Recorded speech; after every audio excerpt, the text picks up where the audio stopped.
It is currently 9:05 in the morning.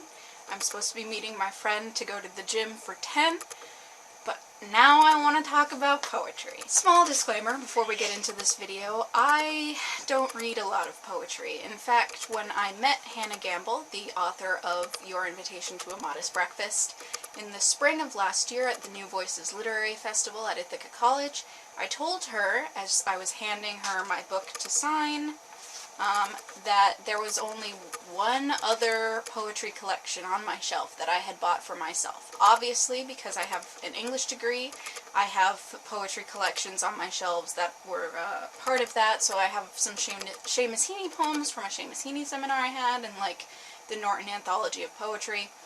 Those are there, and I think I have Edgar Allan Poe's poetry as well, but that's because I preferred his short stories and I just had a complete collection. But the only other collection of poetry I had besides hers is Alien vs. Predator by Michael Robbins, and anybody who knows this knows it's weird and interesting, and I liked it, so there's that. Now, because I told her that I only had her and one other collection, she obviously was asked me why it was that I didn't have as much poetry, and I explained that the reason was because I don't like writing in my books, and it's almost impossible to read poetry without interacting with it. You need to underline and respond and summarize and all of that in order to grasp it and to sort of unpack it. It's so particular.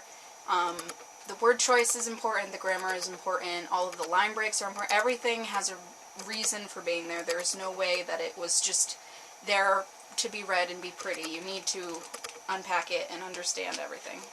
So she gave me some suggestions of other poetry to get when I finished hers.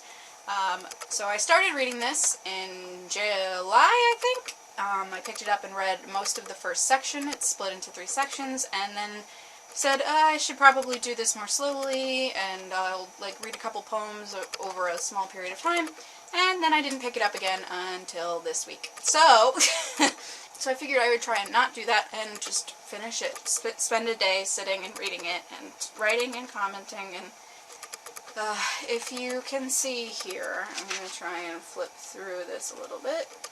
I have written in it. It's been written in. I wrote all over it. It happened. I have to face this book. But I think that I needed to.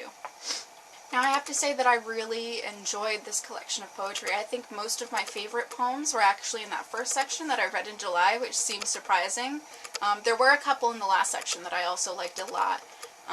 But yeah, a lot of the ones that resonated with me were sort of written in that first section, and I found them interesting. Throughout the book, she uses different poetic strategies. Most of it is free verse, but there's some that's sort of, there's no rhyming, but it's like broken up interestingly. It isn't just lines and stanzas. It goes sort of across the page in weird places and breaks in weird places, which I found interesting and enjoyed trying to parse out why exactly that was. A lot of her poetry has to do with sort of the experience of being a woman and being a young woman, how you relate to your family, how you relate to others in the world, how others in the world perceive you, and how you in turn perceive yourself because of that.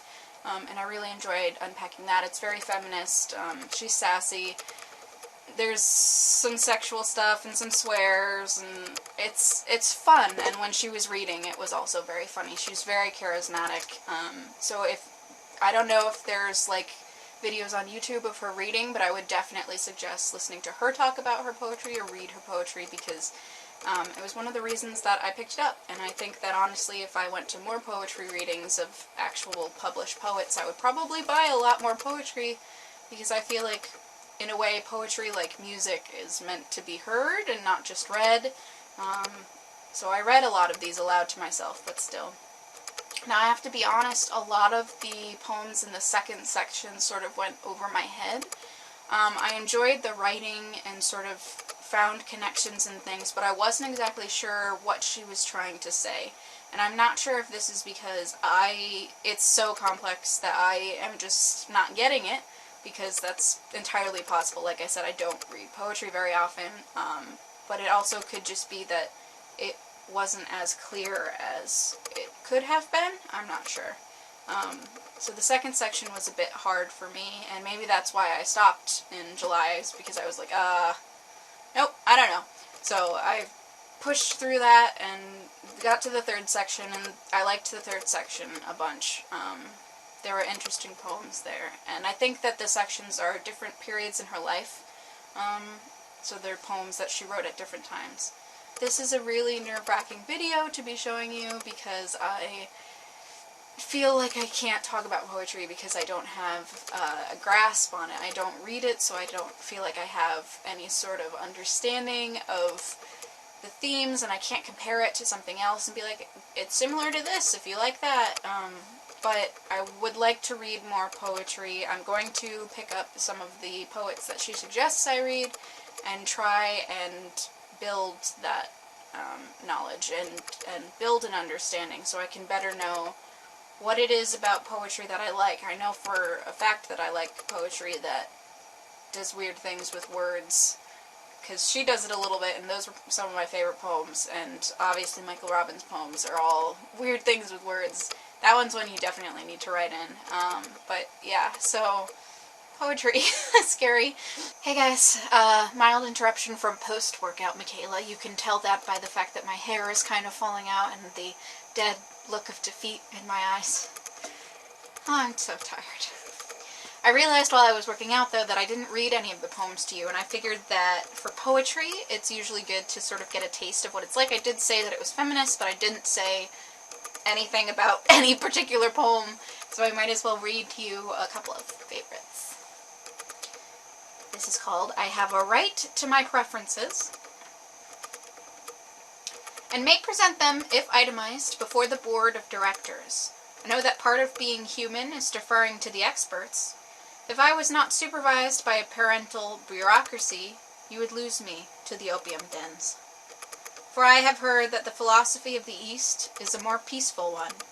Yet in the West, it said if our lives were meant to be peaceful, why did the Lord give us fingernails to chew on?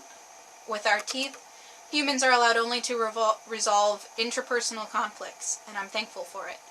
My conflicts with myself keep me from flying in the face of strangers in the street. Unlike the man in Kafka's story who would snatch a woman's handbag on a crowded train rather than go home to his wife's face, to which he was indifferent. Kind of sassy, interesting, introspective poetry in that first section, which is, like I said, the one that I liked the most. The one that I liked the most in this third section, I believe, was this one. This one's called Riches. The cafe is indelicate. The cafe wears a filth that ensparkles it. The man with the beard is rough, as if stitched out of burlap. His 2 white ducks are circling his feet, entwining their ribbons. A clean woman stencils invitations.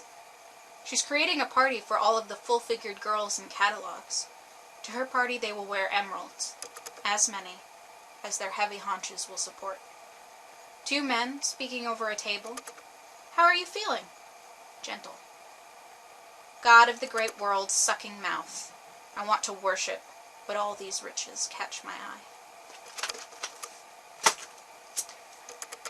Hannah Gamble, everyone. You should go check it out. You should definitely check out Your Invitation to a Modest Breakfast. If I can find a video online of her reading her poetry, I will link it down below. And I hope that you guys have a good day. That's all I have for you. I'll see you guys soon. Bye!